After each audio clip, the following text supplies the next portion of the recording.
কুত্তা, আজকে আমাদের বাসর রাত। আজকে যদি কোনো নাটক করেছিস তাহলে কিন্তু তোর অবস্থা খারাপ আছে।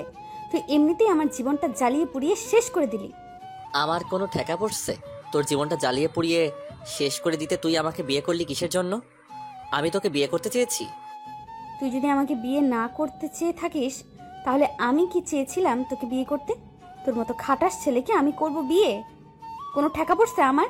মুখ সামলিয়ে কথা বলবি কিন্তু, না হলে ভালো হবে না বলে দিচ্ছি। তোর সাহস কি করে হয় তুই আমাকে খাটাস বলিস? শোন, তুই যদি একটু আমার উপর স্বামীর অধিকার দেখাতে আসিস তাহলে কিন্তু তোর কপালে দুঃখ আছে বলে দিলাম। তোর মতো শাকচুন্নিকে আমি বউ হিসেবে গ্রহণ করব না। তুই দূরে গিয়ে মর, আমার তাতে কি? তুই আমার রুম থেকে বেরিয়ে যা। আমি কেন বেরিয়ে যাব? আমি একটা মেয়ে মানুষ, আর আমার সবচেয়ে শক্তি বেশি। তুই এখন বেরিয়ে যাবি, আমি রুমে থাকবো। এখন থেকে এটা আমার রুম। দেখ, ভালো হবে না বলে দিচ্ছি। তুই এখন এখান থেকে বেরিয়ে যাবি, না হলে কিন্তু তোরে যে কি করব তুই বের হ এখান থেকে এক্ষুনি। গলা নিচু করে কথা বল, বুঝছিস? না হলে কিন্তু কি করব নিজেও জানি না। আমি বলতেছি তুই এই রুম থেকে বেরিয়ে যা। তুই গলা নিচু করে কথা বলবি, যেন তোর গলার আওয়াজ বের না হয়। তুই এখন এখান থেকে চলে যাবি, এটাই হলো বড় কথা। তাহলে কিন্তু কি করব? তুই আমার কিছুই করতে পারবি না, তোর কোনো ক্ষমতা নেই, বুঝছিস? তুই এখন এখান থেকে বেরিয়ে যাবি, না হলে কিন্তু। এটা আমার রুম, আমি বেরিয়ে যাব কিসের জন্য? এখানে জন্ম থেকে আমি থাকি, তুই না। তুই এখন এই রুম থেকে বেরিয়ে যাবি, আর তোর যেখানে খুশি সেখানে গিয়ে থাকতে পারিস। এখানে তোকে থাকতে হবে না, তুই যা এখান থেকে। আচ্ছা, তাহলে এই ব্যাপার। আমি আন্টিকে এক্ষুনি গিয়ে ডেকে নিয়ে আসবো, তারপর দেখবো যে তোর এই ভাষণ কোথায় থাকে। আম্মুকে ডাকাডাকি করবি কিসের জন্য? এখন তো নিজে পারবি না, এখন আম্মুকে ডাকতে যাবি, তাই না? এখন আমাকে ভয় পাচ্ছিস কিসের জন্য? আমি যদি ডেকে নিয়ে আসি, এটা এখন থেকে আমার রুম, আন্টি আমাকে দিয়ে দিয়েছে, তো তুই এখন বাইরে যাবি। দেখ, ভালো হবে না বলে দিচ্ছি, কারণ এটা আমার রুম, এখানে আমি থাকবো। তুই যেখানে খুশি সেখানে গিয়ে থাকতে পারিস। তোকে আমি বিয়ে করিনি, তুই আমার বউ না। মাথা গরম করাবি না, রাত অনেক হয়েছে, ঘুম পাচ্ছে, আমি ঘুমাবো। তুই এখন এখান থেকে বেরিয়ে যা, আমি এখন ঘুমাবো, আমার খুব ক্লান্ত লাগতেছে। তাতে কি? আমার ঘুম পাইনি, আমিও এখন ঘুমাবো, আমার ঘুম পাচ্ছে। তুই এখন এখান থেকে বেরিয়ে যা বলছিস, না হলে কিন্তু ভালো হবে না। দেখ, তোর সাথে আমি কথা বলতে পারবো না, আমার ঘুম পাচ্ছে, আমি ঘুমিয়ে গেলাম। তুই যেখানে খুশি সেখানে গিয়ে থাকতে পারিস, আমার কিচ্ছু যায় আসে না। আমার ঘুম পাচ্ছে, আমি ঘুমালাম। বিছানা থেকে নাম বলতেছি, না হলে কিন্তু লাথি দিয়ে বিছানা থেকে ফেলে দিব। ভালো হবে না বলে দিচ্ছি, আমার বিছানা থেকে নেমে পড় তুই। দেখ, আমার ঘুম পাচ্ছে আর চেঁচামেচি করতে ইচ্ছে করতেছে না। তুই এখন চুপচাপ থাক, ভালো লাগতেছে না আমার কিছু। সেটা দেখার সময় আমার নাই। তোর কি ভালো লাগতেছে কি লাগতেছে না আমি সেটা জানি না। তুই তোর রুমে গিয়ে ঘুমিয়ে পড়, আমি এখানে একা ঘুমাবো। এই শালা, তোর কি কাণ্ডজ্ঞান বলতে কিচ্ছু নেই? আমার রুমে আমার আব্বু আম্মু ঘুমিয়েছে, আমি এখন গিয়ে তাদেরকে বলবো আমি সেখানে ঘুমাবো? তারা আমার রুম থেকে বেরিয়ে যাবে আর আমি সেখানে ঘুমাবো, তাই না? ভালোভাবে কথা বলতেছি, না হলে কিন্তু ভালো হবে না বলে দিলাম। এখন মাথা গরম করবি না আমার। দেখ, আমি তোর সাথে খুব সুন্দর করে কথা বলতেছি, এখন আমার ঘুম পাচ্ছে, এখন কোনো কথা বলতে ইচ্ছে করতেছে না, শরীরে এনার্জি নাই, এখন ঘুমাই, কালকে দেখা যাবে কি হয়। এখন তুই যেখানে পারিস সেখানে গিয়ে ঘুমিয়ে পড়, যা ভাগ। আমারও একই কথা, আমার ঘুম পাচ্ছে। তুই যেখানে সেখানে গিয়ে ঘুমিয়ে পড়তে পারিস, আমার বিছানা ছেড়ে দে, আর না হলে কিন্তু লাথি দিয়ে বিছানা থেকে নামিয়ে দেব। দেখ, ভালো হবে না বলে দিচ্ছি, আমার ভালো লাগতেছে না, আমার ঘুম পাচ্ছে, আমি এখন ঘুমাইলাম, আর একটা কথা বের হবে না আমার মুখ দিয়ে। তুই এখন এখানে কি করিস সেটা দেখার সময় নাই, প্লিজ দয়া করে আমাকে ডিস্টার্ব করিস না। আমার ঘুম পাচ্ছে, খুব ক্লান্ত আজকে, আমার উপর দিয়ে আজকে অনেক ঝড়ঝাপটা গিয়েছে, আমি আর কথা বলতে চাচ্ছি না তোর সাথে, তুই ঘুমিয়ে পড়। আমি ঘুমিয়ে পড়লাম, ঝামেলা শেষ। মাহিনা দীপাকে কোনো কিছু বলতে পারলো না, কারণ তার চোখ লেগে আসতেছে, প্রচুর ঘুম পাচ্ছে। দীপা শুয়ে আছে চোখ বন্ধ করে, এতক্ষণ ধরে মাহিনের সাথে তর্ক করলো। শেষের কথাগুলো মাহিনেরও একই অবস্থা দীপার মতো, তারও অনেক ঘুম পেয়েছে। আজকে সারাদিন অনেক ধকল গেছে দুজনের উপর দিয়ে। কেউ তো প্রস্তুত ছিল না বিয়ে নিয়ে, হঠাৎ করে বিয়ে দিয়ে দিল পারিবারিকভাবে তাদের। এখন তারা তো টম অ্যান্ড জেরির মতো সবসময় লেগেই থাকবে। এখন বিয়ে হয়ে গিয়েছে, এখন যে কিভাবে সংসার করবে কেউ জানে না। মাহিন ঘুম ঘুম চোখ নিয়ে একপাশে শুয়ে পড়ল। দীপার পাশে তার কখন যে ঘুম ধরেছে সে নিজেও জানে না।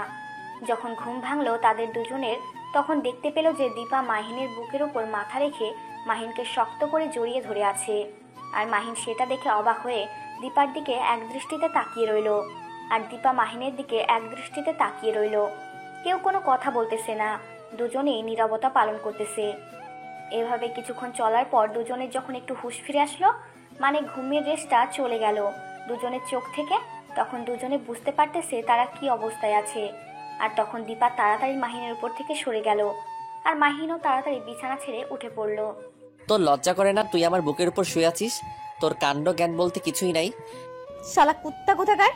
আমি তোকে বলেছিলাম এখানে শুয়ে থাকতে, আর আমি মনে করেছিলাম এটা আমার কোলবালিশ, সেটা ভেবে জড়িয়ে ধরেছিলাম। তোর মতো খাটাস একটা ছেলে, বদমাস ছেলে যে আমার পাশে ঘুমিয়ে আছে, আমি কি সেটা জানতাম নাকি? আমি তো আগেই ঘুমিয়ে পড়েছিলাম। থাক, আর বাহানা দেখাতে হবে না। বল যে লোভ সামলে উঠতে পারিসনি, তার জন্য আমার বুকে মাথা রেখে শুয়ে পড়েছিস। দেখ, উল্টাপাল্টা কোনো কিছু বলবি না, মাথা গরম করবি না, বুঝছিস? উল্টাপাল্টা কোনো কিছু ভাবি না। আমি ঘুমের ঘোরে ছিলাম। অনেক হয়েছে, এখন সকাল হয়েছে, তুই তোর রুমে চলে যা। আর আমার রুমে তুই এক মুহূর্ত থাকবি না, তাহলে কিন্তু। দেখ, বেশি বকবক করবি না, মাথাটা সকাল সকাল খাবি না এভাবে আমার। আব্বু আম্মুকে কি আমি ওখান থেকে গিয়ে বের করে দেবো নাকি? তোর মাথায় কি বুদ্ধি নাই? আচ্ছা তাহলে থাক এখানে, কি আর করা। মেহমানরা চলে যাক, তারপর তুই তোর রুমে চলে যাবি। আমার রুমে এক মুহূর্ত থাকবি না তুই। তুই হয়তো আগের দিন কথাগুলো ভুলে গেছিস, তাই না? তোর কপালে দুঃখ আছে, তুই তো আমাকে চিনিস না। তোর দেখ এবার কি অবস্থা করে ছেড়ে দেই আমি। তুই আমার সাথে পাঙ্গা নিচ্ছিস, তাই না? তখন আমি তোকে কিছু বলি নাই, তার জন্য আবার এটা ভাবিস না তোকে এখন আমি কিছু বলবো না। তুই আমার কচু করবি, তুই আমার কিচ্ছু করতে পারবি না, বুঝছিস? আমি তোর সাথে কি করব সেটার জন্য তুই প্রস্তুতি নিতে থাক, কারণ তোর কপালে দুঃখ আছে। কেউ যদি বাড়াবাড়ি করে তাকে শায়েস্তা করার জন্য বুদ্ধি আমার জানা আছে, বুঝছিস? বেশি রকম মারাবাড়ি করলে এমন অবস্থা করে ছাড়বো, আমার সামনে আসার মতো সাহস পাবিই না। সময় হলে বুঝতে পারবি আমি কি জিনিস, এখন তো বুঝতে পারবি না। কয়েকদিন আগে কেমন দিয়েছিলাম থেরাপি, আবার শুরু করব তোর জীবন আমি যন্ত্রণায় যন্ত্রণায় ভরিয়ে দিব, অপেক্ষা কর শুধু। আচ্ছা দেখা যাবে কে কাকে কতটা যন্ত্রণা দিতে পারে। আজকে থেকে এটাই হবে তোর সাথে আমার প্রথম খেলা। আচ্ছা, আমি যে কি জিনিস এটা তো তুই একটু হলেও বুঝতে পেরেছিস। কি কি হবে তোর জীবনে সেটা তুই ভেবে পাবি না। এতদিন আমি শুধু আমার আম্মুর মুখের দিকে চেয়ে তোকে কিছু বলিনি, কারণ আম্মু সবসময় বলতো যে মেহমানদের অপমান করতে নেই। তাই নাকি? এতটা ভালো মানুষ তুই, আমি তো জানতামই না তোর মতো খরগোশ এতটা ভালো কথা বলতে পারে। আচ্ছা, তুই তাহলে মেহমানদের কোনো ক্ষতি করিস না, আমি দেখি তোর কি করতে পারি।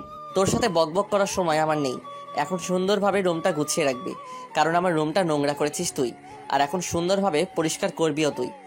কথাটা বলে মাহিন রুমের ভেতর এক সেকেন্ডও আর দেরি করলো না, রুম থেকে বেরিয়ে গেল। দীপাকে কোনো কিছু বলার সুযোগ দিল না। দীপা নিজের রাগ নিজের উপর কন্ট্রোল করতে পারতেছে না, তাই সে মাহিনের যত কাপড় ছিল সব কিছু ফেলে দিয়ে তার উপর উঠে বসে পড়ল। আর চিন্তা ভাবনা করতে লাগলো যে কিভাবে মাহিনকে শায়েস্তা করা যায়। তাকে তো এত সহজে দীপা ছেড়ে দিবে না। এখন দীপার একটাই কাজ, মাহিনকে সব সময় জ্বালাতন করা। দীপা সেখানে আর বেশিক্ষণ বসে থাকলো না, কারণ তার এখন ফ্রেশ হতে হবে। মেহমান ভর্তি হয়ে আছে বাসায় মধ্যে, এখন তাকে নববধূ সাজে সাজতে হবে, কারণ অভিনয় তো তাকে করতেই হবে।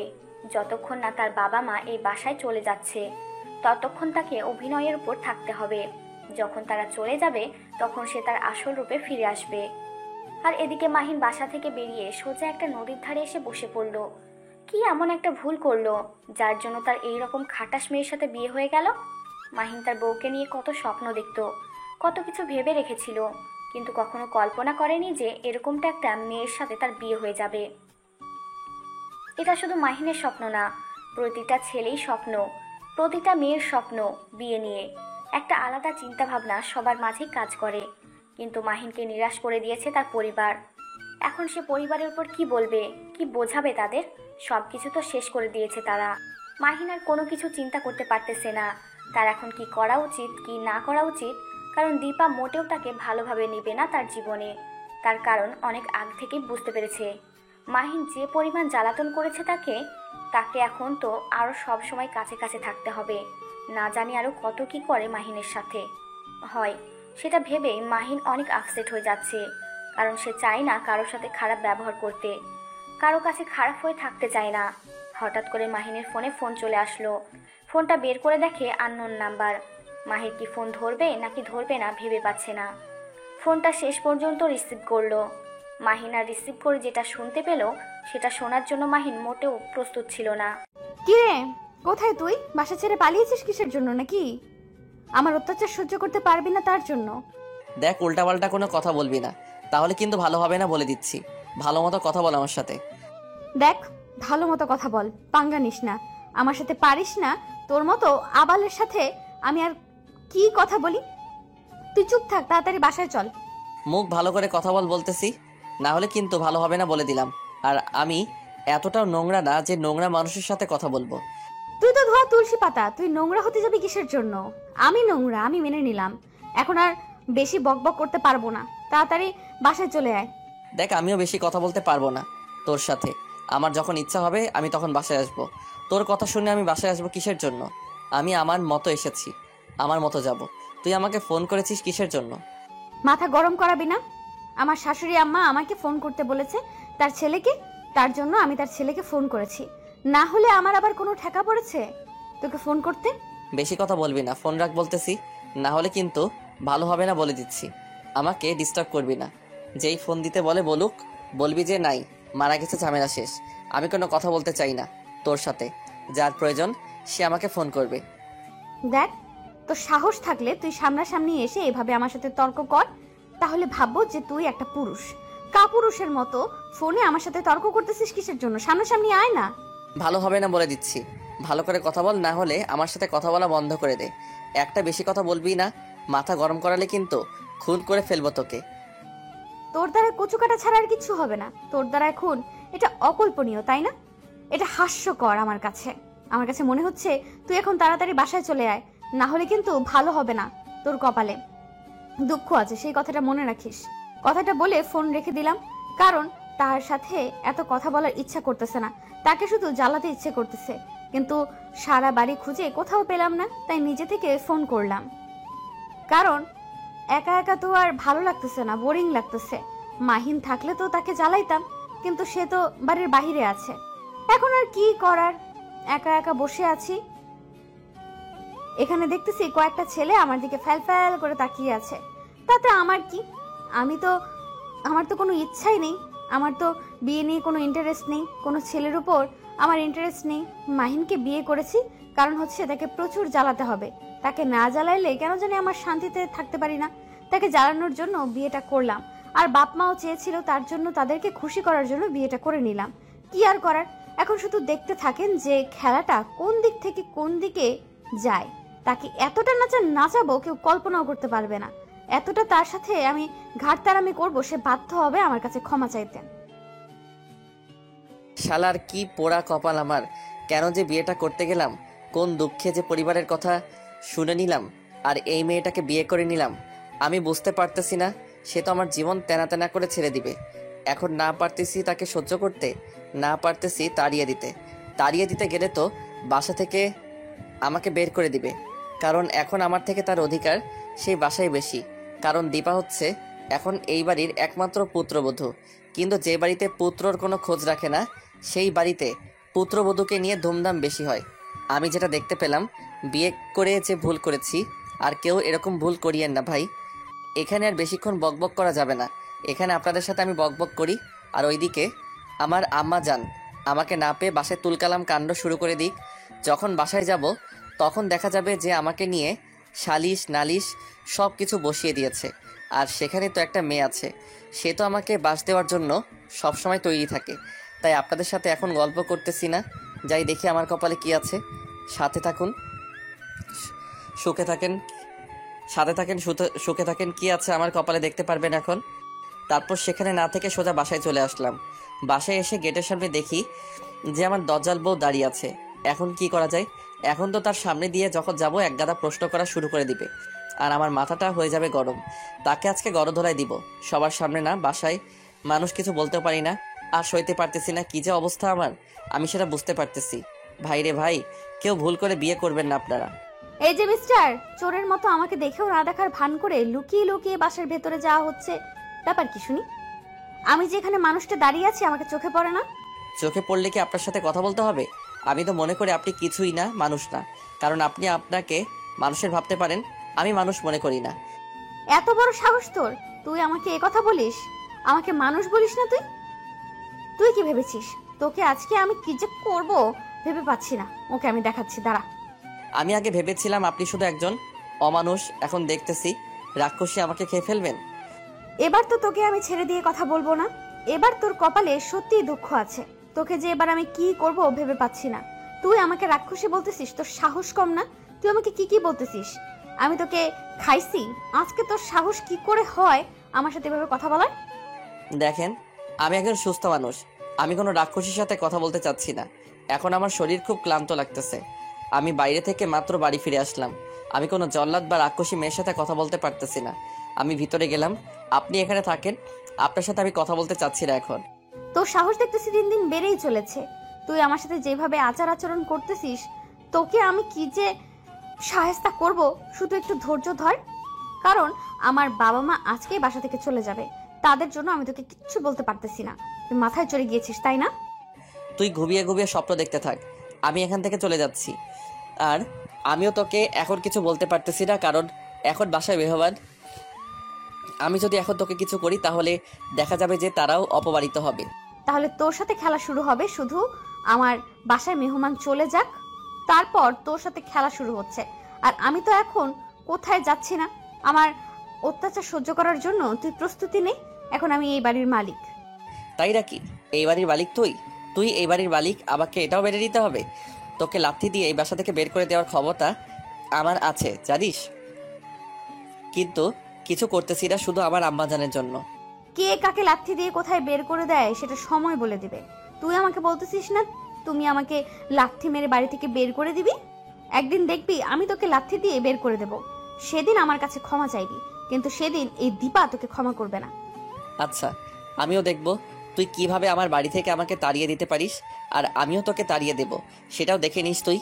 আচ্ছা, তাহলে তোর সাথে আমার এটা চ্যালেঞ্জ হইল যে কে কাকে বাড়ি থেকে বের করে দেয়। কুত্তার মতো আমি তোকে দেখিয়ে দেব। তুই আমাকে এখনো চিনতে পারিসনি আমি কি জিনিস। আমিও তোকে কিচ্ছু বলি নাই, একটা মেয়ে ভেবে। কিন্তু আজকে তুই যেটা আমার সাথে চ্যালেঞ্জ করলি, আমি এরপর থেকে তোকে একটু ছেড়ে কথা বলবো না। এবার দেখ তোর জীবনে কি কি হতে থাকে। তুই আমার সাথে পাঙ্গা নিচ্ছিস, তাই না? দেখতে থাক কি হয়। তাই নাকি? তাহলে তো এবার খেলা জমে উঠবে। তুই কত খেলতে পারিস আর আমি কতটুকু খেলতে পারি তোকে নিয়ে সেটা সময় বলে দেবে। আজকে শুধু মেহমানরা চলে যাক, কালকে তোর সাথে শুরু হবে। তাই নাকি? আচ্ছা, তাহলে কাল থেকে আমার খেলাধুলা হবে, অ্যান্ড দেখা যাক শেষে কে কাকে এই বাড়ি থেকে বাহির করে দিতে পারে। এটাই তোর সাথে আমার চ্যালেঞ্জ থাকলো তাহলে। আচ্ছা, তাহলে তুই দেখতে থাক তোর সাথে কি কি হতে যাচ্ছে। জীবনের প্রথম তুই এসব দেখবি চোখ দিয়ে, শুধু ভাবতে থাকবি কি ভুল করেছিস তুই আমার সাথে পাঙ্গা নিয়ে।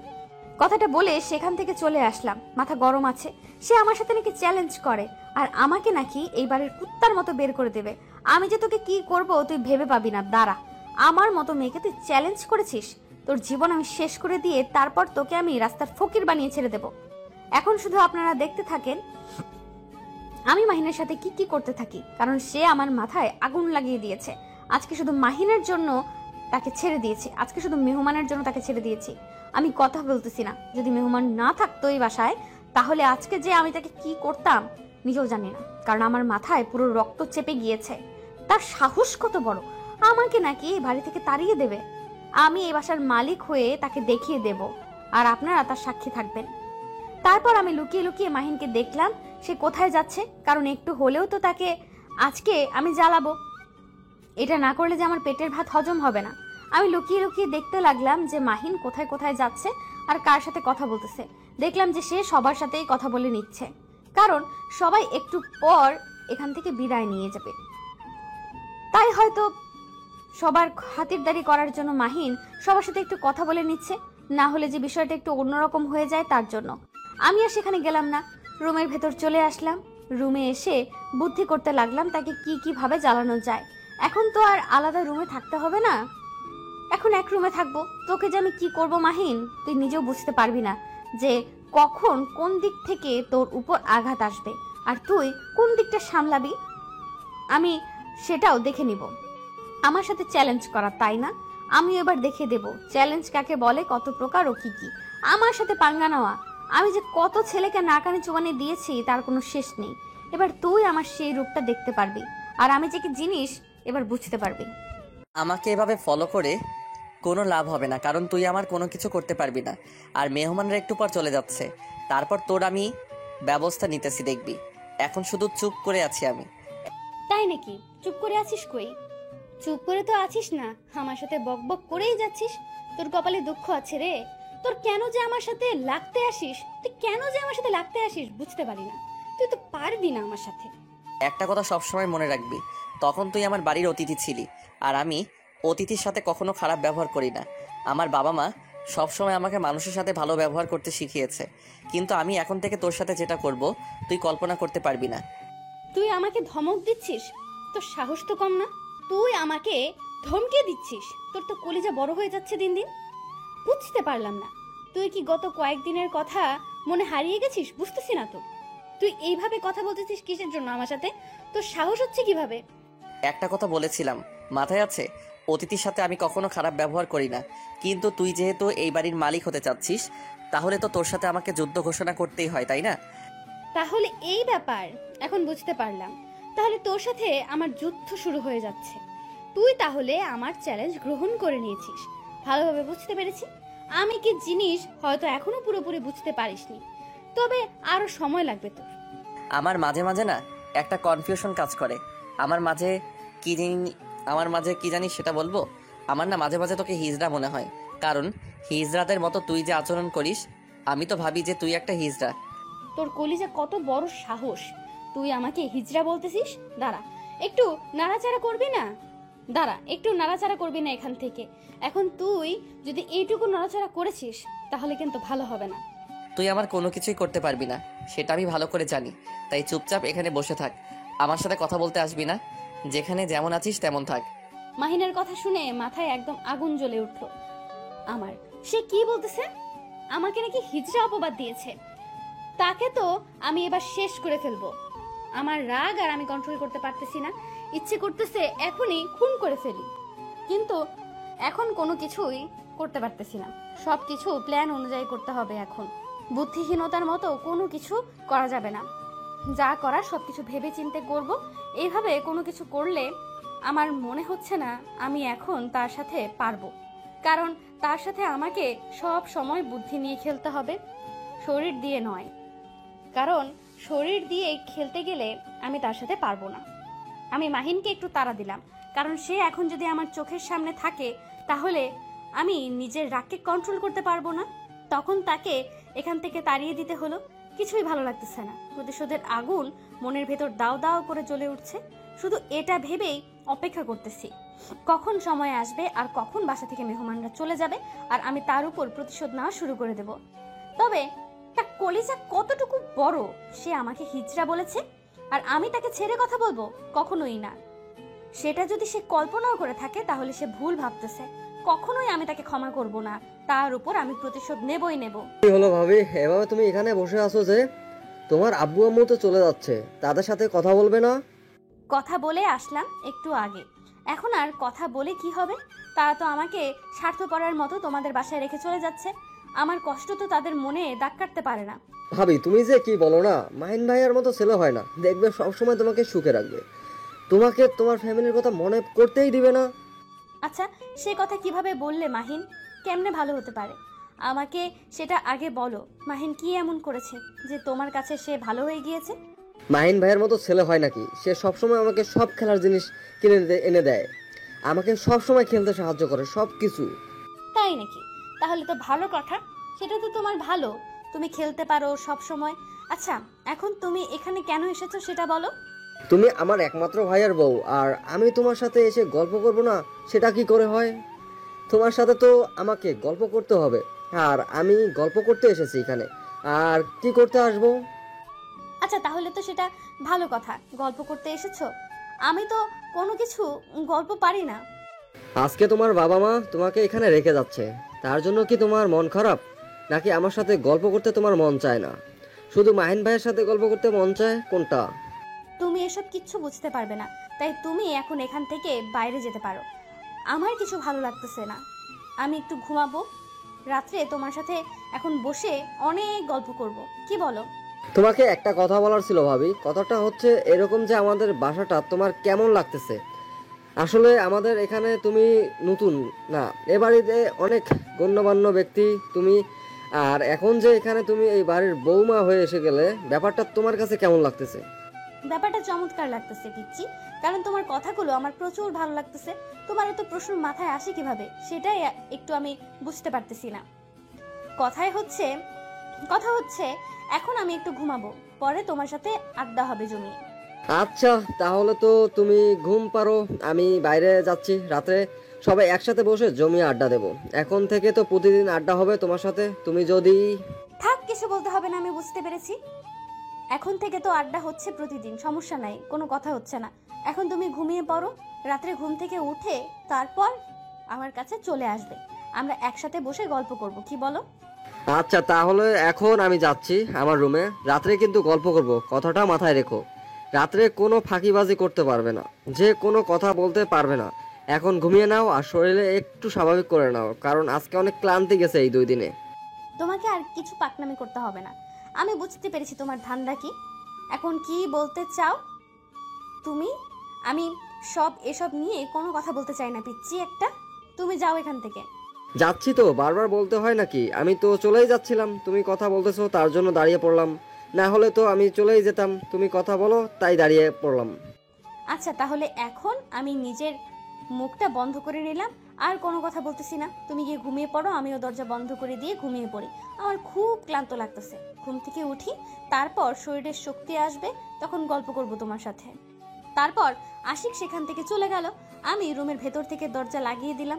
এখন নিচের কাপড়গুলো পরিবর্তন করতে হবে, এগুলো পরে থাকতে আর ভালো লাগতেছে না, তাই সিম্পল কিছু পরতে হবে এখন, যাতে করে গরম বেশি না লাগে, গরমের জন্য ঘেমে যাচ্ছি। দরজাটা লাগিয়ে দিয়ে বাথরুমে চলে আসলাম।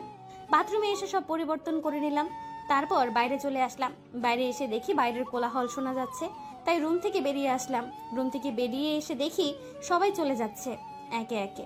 তারপর আমার আব্বু আম্মু আমার কাছে এসে আমার মাথায় হাত বুলিয়ে সান্ত্বনা দিয়ে চলে যাচ্ছে। আর সেলফিশ আমাকে একবারের জন্য বললো না যে চল আমাদের সাথে 2-1 দিন থেকে তারপর এখানে আসবি। আমাকে এখানে রেখে যাচ্ছে, আমার সাথে সেই ব্যাপারে কোনো কথাই বললো না। আজকে যাচ্ছ যাও, আমিও আর তোমাদের বাসায় যাব না, কথাটা মনে রেখো। কথাটা মনে রাখবে কিভাবে? আমি তো মনে মনে কথাটা বললাম, তোমরা যাও, আমিও মনে মনে রাগ করে বসলাম, আমিও যাব না আর তোমাদের বাসায়। কি হলো, এবার তো মেহমানরা চলে গেল, তাহলে এখন কি কি প্ল্যান করে রেখেছো আমাকে একটু বলো শুনি। মাথা গরম আছে, কোনো কিছু বলতে চাচ্ছি না এখন তোর সাথে, তুই আমার চোখের সামনে থেকে চলে যা। এত মাথা গরম? এক্ষুনি আরো এরপর যে যন্ত্রণাগুলো তোর উপরে আসবে সেগুলো কিভাবে সহ্য করবি সেটাই তো আমি ভেবে পাচ্ছি না। তোর শরীরে কিছুই নেই, তোকে যদি এখন চাপ দেই তাহলে তো তুই ভেঙে চলে যাবি। বলতেছি না এখান থেকে চলে যা আমার চোখের সামনে থেকে, তারপর ওইখানে দাঁড়িয়ে আছিস।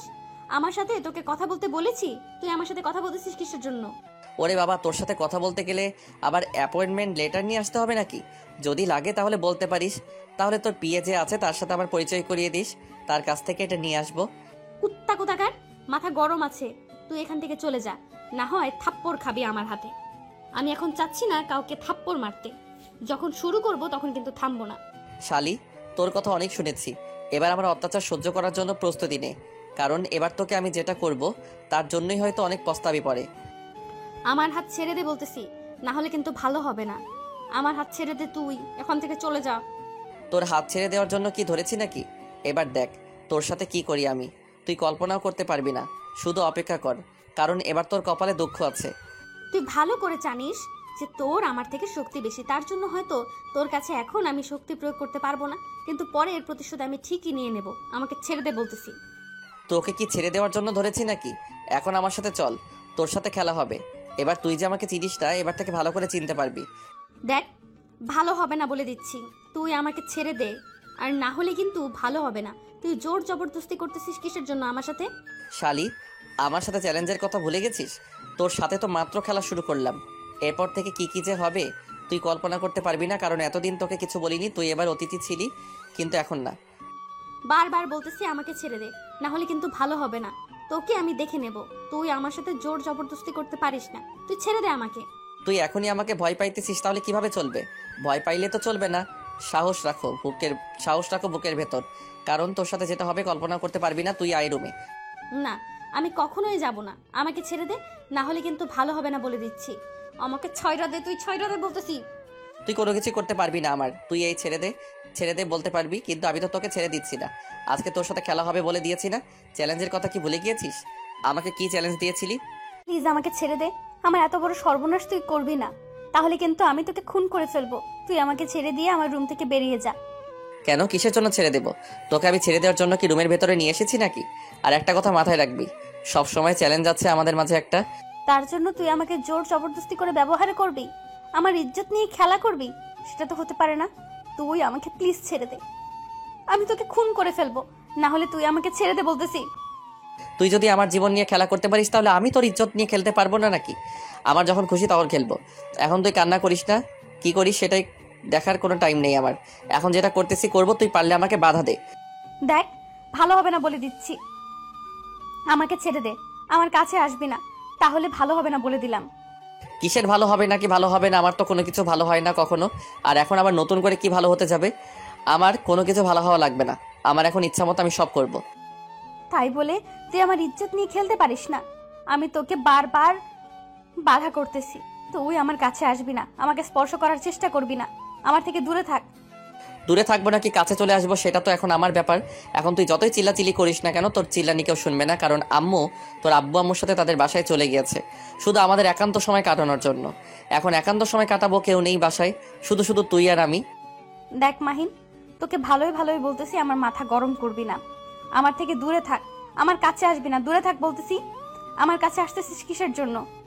আমার থেকে দূরে থাক। যতই কথা বলিস না কেন, বললাম না বাসায় কেউ নেই, কি করবি? আবার কিছু করতে পারবি না। এভাবে পিছনে পিছিয়ে যাচ্ছিস কিসের জন্য? খুব সাহস, এখন আবার পিছিয়ে যাচ্ছিস, ব্যাপার কি? বলছি তো আমার থেকে দূরে থাক। এভাবে কাছে আসতেছিস কিসের জন্য?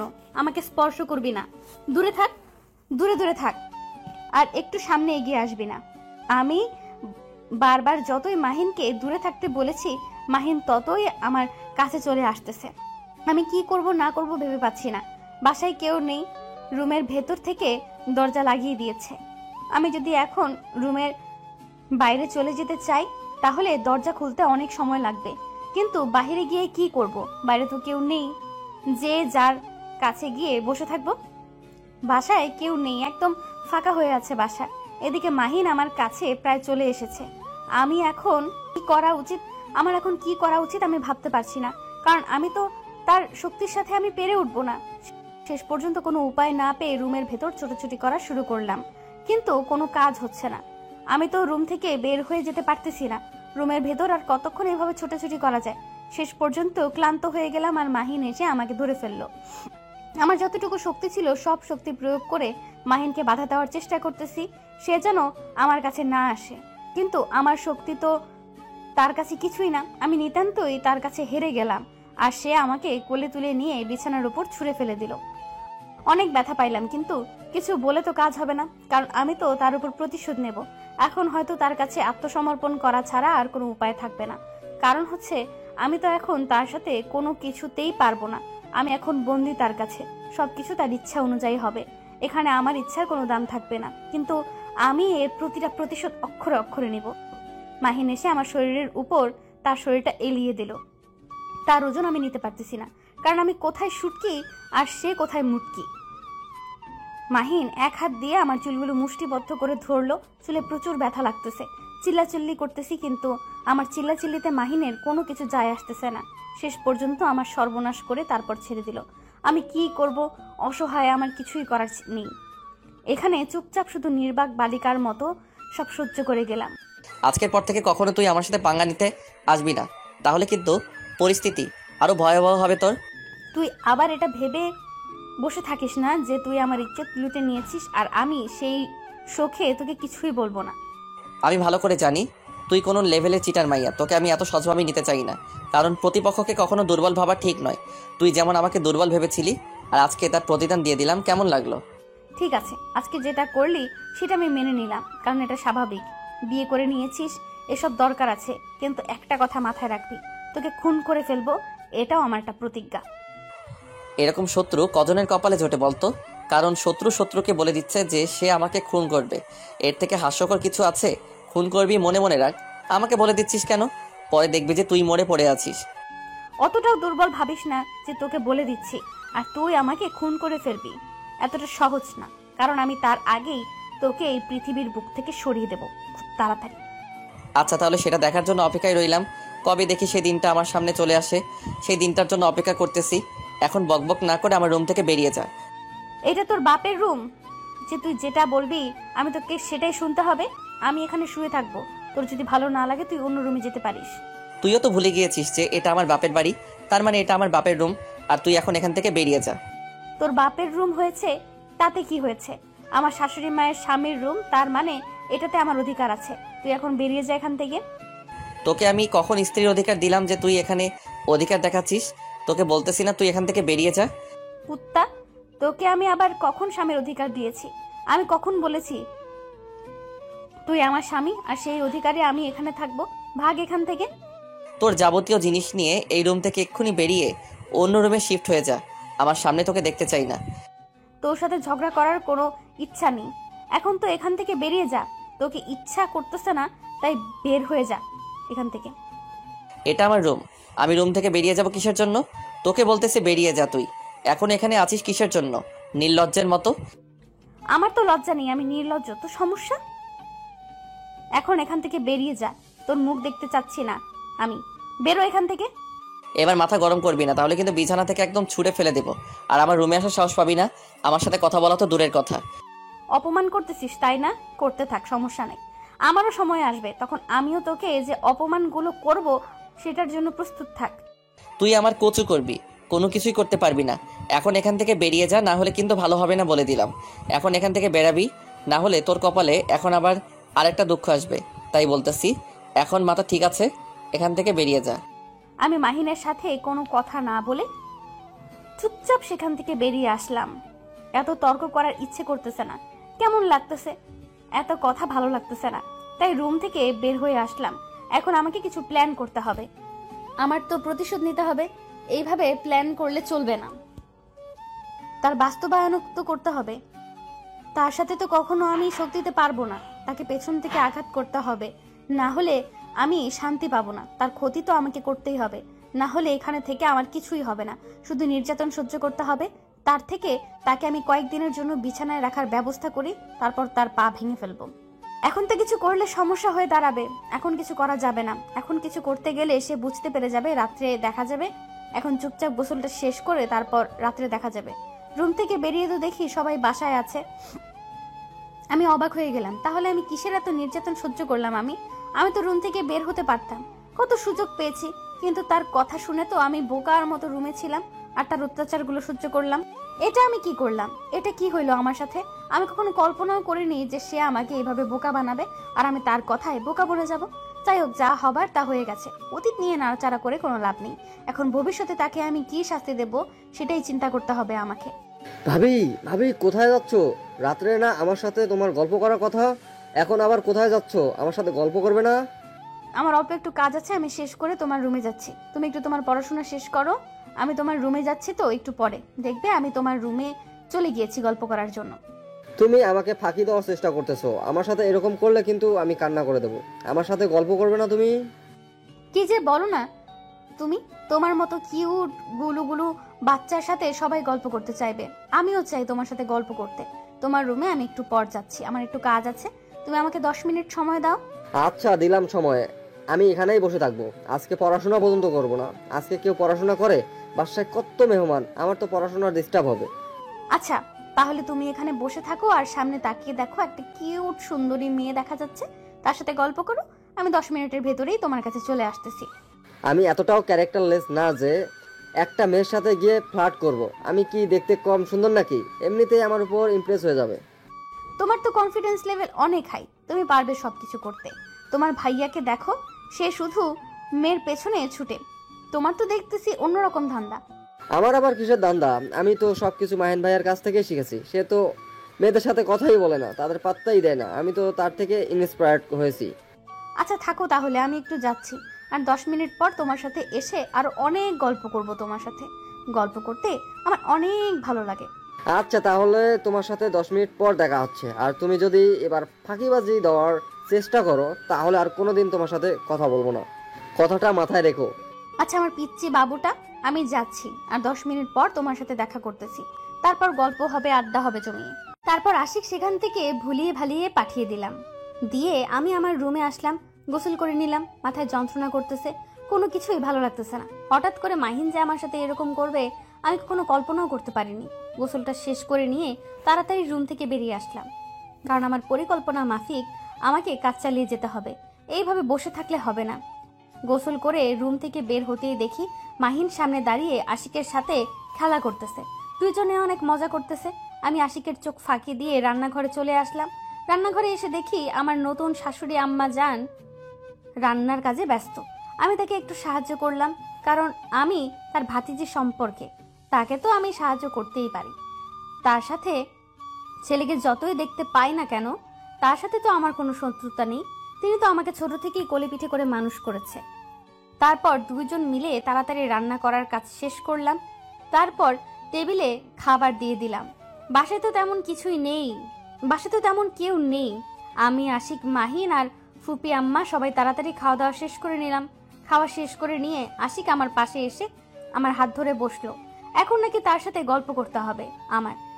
কি আর করার, বাধ্য হয়ে তার সাথে গল্প করা শুরু করেছিলাম। তারা ছাড়া কোনো উপায় নেই, কারণ আমি তো তাকে কথা দিয়েছিলাম। তার জন্য তার সাথে এখন আমাকে গল্প করতে হবে। গল্প শেষ করে আমি রুম থেকে বেরিয়ে এসে দেখি মাহিন রুমের বাইরে দাঁড়িয়ে আছে। আমার সাথে চল, এখন তোর সাথে কথা আছে। আর তোর ফিগারের এত টেস্ট কেন রে? তুই আমার চোখের সামনে থেকে চলে যা বলতেছি। তোর সাথে আমার কোনো কথা নেই। আর তোকে আমার সামনে আসতে কে বলেছে? দেখ, এত কথা বলতে পারবো না। যেটা বলতেছি সেটাই শোন। তাহলে তোর জন্য ভালো হবে না, তাহলে তোর জন্য ভালো হবে না হলে যে কি হবে? তোকে আমি ভয় পাই নাকি যে তুই যেটা বলবি আমি সেটাই শুনবো? তুই এখন এখান থেকে চলে যা। ভালোই ভালোই বলতেছিস, তুই আমার সাথে চল, না হলে ভালো হবে না। আর তুই তর্ক করিস কেন আমার সাথে? তোকে যেটা বলছি সেটা শোন। দেখ, আমার পেছনে পেছনে আসবি না। আমার হাতে চাকু আছে, পেটে একদম ঢুকিয়ে দেব। তুই এখন আমার সামনে থেকে দূরে চলে যা, না হলে। দেখ, মাথা গরম করবি না। যেটা বলতেছি সেটা শুনলে কি হয় তোর? বলছি না আমার সাথে আয়, তাহলে তোর জন্য ভালো হবে। আমি বলেছি না আমি তোর সাথে যাব না, তারপরেও তুই কিসের জন্য আমার পেছনে পড়ে আছিস? তোকে বলতেছি তুই আমার চোখের সামনে থেকে সরে যা, না হলে খুন করে ফেলবো। তুই আমার কোনো কিছুই করতে পারবি না।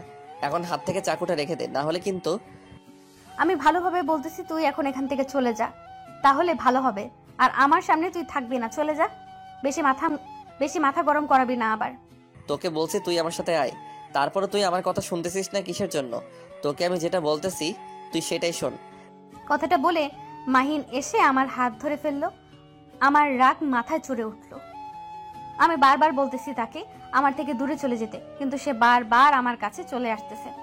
আমি যতই শক্তি দেখাচ্ছি মাহিন ততই শক্তি করে আমার হাত ধরে আছে। মেজাজটা গরম হয়ে যাচ্ছে।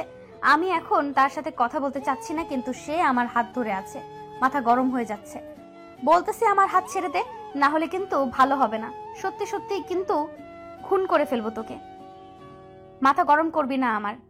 হাত ছেড়ে দিয়ে চলে যা এখান থেকে। আমি যেটা বলতেছি সেটা শুনতেছিস না কিসের জন্য? তোর ভালোর জন্যই বলতেছি। তুই এরকম ঘাড়তেরামি করতেছিস কিসের জন্য?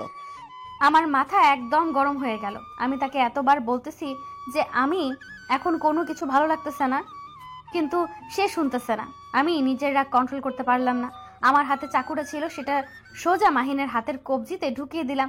মাহিন সহ জোরে চিৎকার করে উঠল।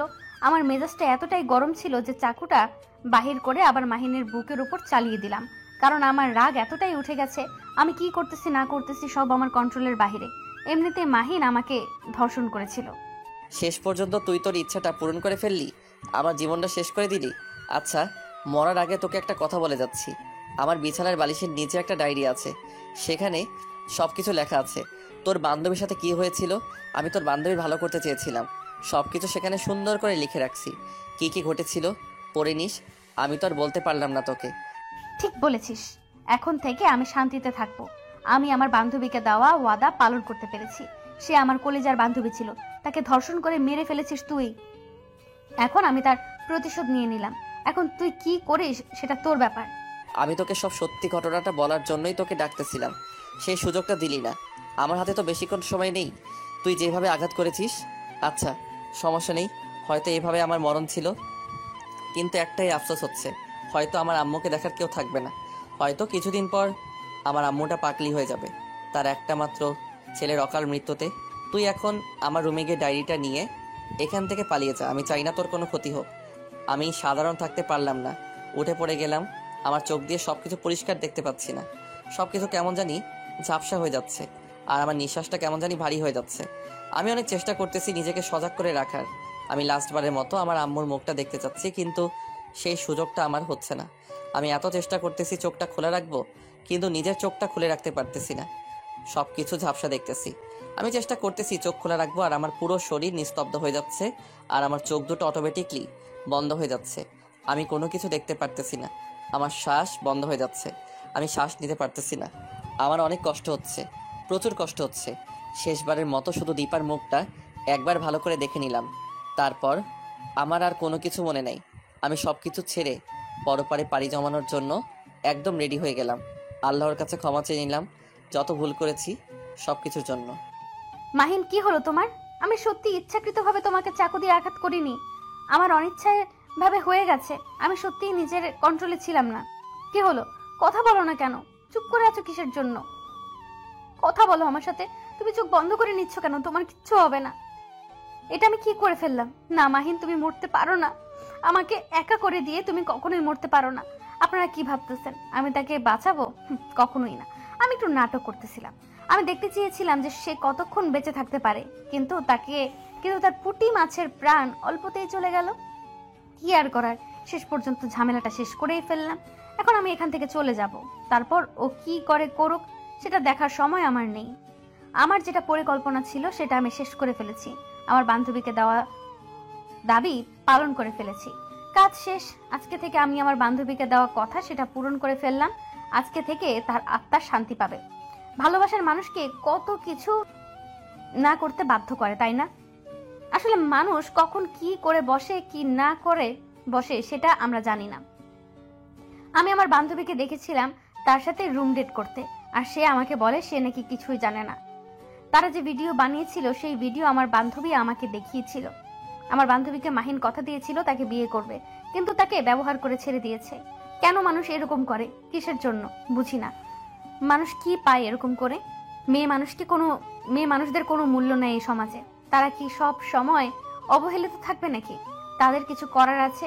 আর কিছু মেয়ে আছে যাদেরকে আমি স্পেশালি বলতেছি, বোন তুমি প্রেম করো, তুমি কি করো সেটা তোমার ব্যাপার। নিজের ইজ্জতটাকে ঠিক রাখো অন্তত, কারণ তুমি একজনকে বিলিয়ে দিবে, পরে সে তোমাকে ছেড়ে চলে গেলে তখন তুমি আত্মহত্যা করবে। তুমি আত্মহত্যা করো ঠিক আছে, কিন্তু তোমার যে আত্মীয় আছে, তোমার বন্ধু বান্ধব আছে, তাদের কি পরিমাণ কষ্ট হয় তুমি তো মরে যাও, তুমি তো সেটা অনুভব করতে পারো না যে তাদের ভেতরে কি পরিমাণ যন্ত্রণা হয়। তারা একটা প্রিয় মানুষকে হারিয়ে ফেলে। মাহিনকে আমিও পছন্দ করতাম। আমি ভেবেছিলাম সে হয়তো ঠিক হয়ে যাবে, ভালো হয়ে যাবে, কিন্তু না, তার ঠিক হওয়ার কোনো চিহ্ন আমি তার কাছে খুঁজে পাইনি। আমি তার কাছে 1 মাস ছিলাম, 1 মাস আগেই আমি তাকে খুন করে ফেলতাম, কিন্তু তাকে আমি সময় দিয়েছিলাম যে সে ভালো হতে পারে, কিন্তু না, সে ভালো হলো না। সে যে ডায়েরির কথা আমাকে বলেছিল সেই ডায়েরি আমি অনেক আগেই পড়েছিলাম। সেই থেকে কয়েকটা পাতা ছিঁড়ে ফেলে দিয়েছিল, যেখানে সে লিখে রেখেছিল কিভাবে আমার কলিজার টুকরা বান্ধবীকে ভোগ করেছিল, কি করেছিল না করেছিল সবকিছু। সেগুলো আমি আগেই পড়েছিলাম, কিন্তু 2 দিন আগে আবার ডায়েরিটা পেয়েছিলাম। তখন দেখি ডায়েরিতে সেই কথাগুলো নাই। তখন আমি ভেবে নিয়েছিলাম মাহিন কখনোই ভালো হবে না, কারণ তার চরিত্র কখনোই ভালো হওয়ার মতো নয়। দেখো বোন আর দেখো ভাই, যদি প্রেম করতে হয় একটা ভালো মন দেখে প্রেম করো, কারোর সাথে বেইমানি করো না। আর ছ্যাঁকা খেয়ে তুমি তোমার মায়ের এই জীবনটা ত্যাগ করতে বাধ্য হবে এক মন ভালোবাসা। এ কেমন ভালোবাসা ভাইয়া? প্রেম করবা বা যেটাই করো না কেন, ভালোবাসাটাকে সব সময় পবিত্র রাখবা, তাহলে কখনোই তোমাদের জীবনে দুঃখ কষ্ট আসবে না। সব সময় একে অন্যকে সম্মান করে চলবে, সব সময় ভালোবাসার মজা উপভোগ করবে, সেই শারীরিক সম্পর্ক করে নয়। জানি না গল্পটা কেমন হয়েছে, ভালো করার চেষ্টা করেছি, কিন্তু ততটা হয়তো ভালো করতে পারিনি। আসলে আমি অসুস্থ, যার কারণে আপনাদের মনের মতো করে তুলে ধরতে পারলাম না গল্পটা। তবুও আপনাদের কাছে আপনাদের সাপোর্ট চাই। আশা করি আপনারা আমাকে সাপোর্ট করবেন, সুন্দর সুন্দর কমেন্ট করবেন এবং আমাকে ভালো ভালো গল্প লেখার অনুপ্রেরণা দেবেন আপনারা। এই গল্পটা এখানেই শেষ করতেছি। দেখা হচ্ছে নতুন গল্প নতুনভাবে শুরু করব, আপনাদের মনের মতো করার চেষ্টা করব। সেই পর্যন্ত অপেক্ষা করুন, আগামীকাল থেকে নতুন গল্প আসতে চলেছে। সবাই ধৈর্য ধরে থাকেন, ভালো থাকবেন, সুস্থ থাকবেন আর আপনার পরিবারের উপর যত্নশীল হবেন আর আপনার জীবনটাকে একটু সময় দিতে শেখেন। দেখবেন আপনি এই পৃথিবীর মধ্যে সবচেয়ে সুখী ব্যক্তি হয়ে থাকবেন।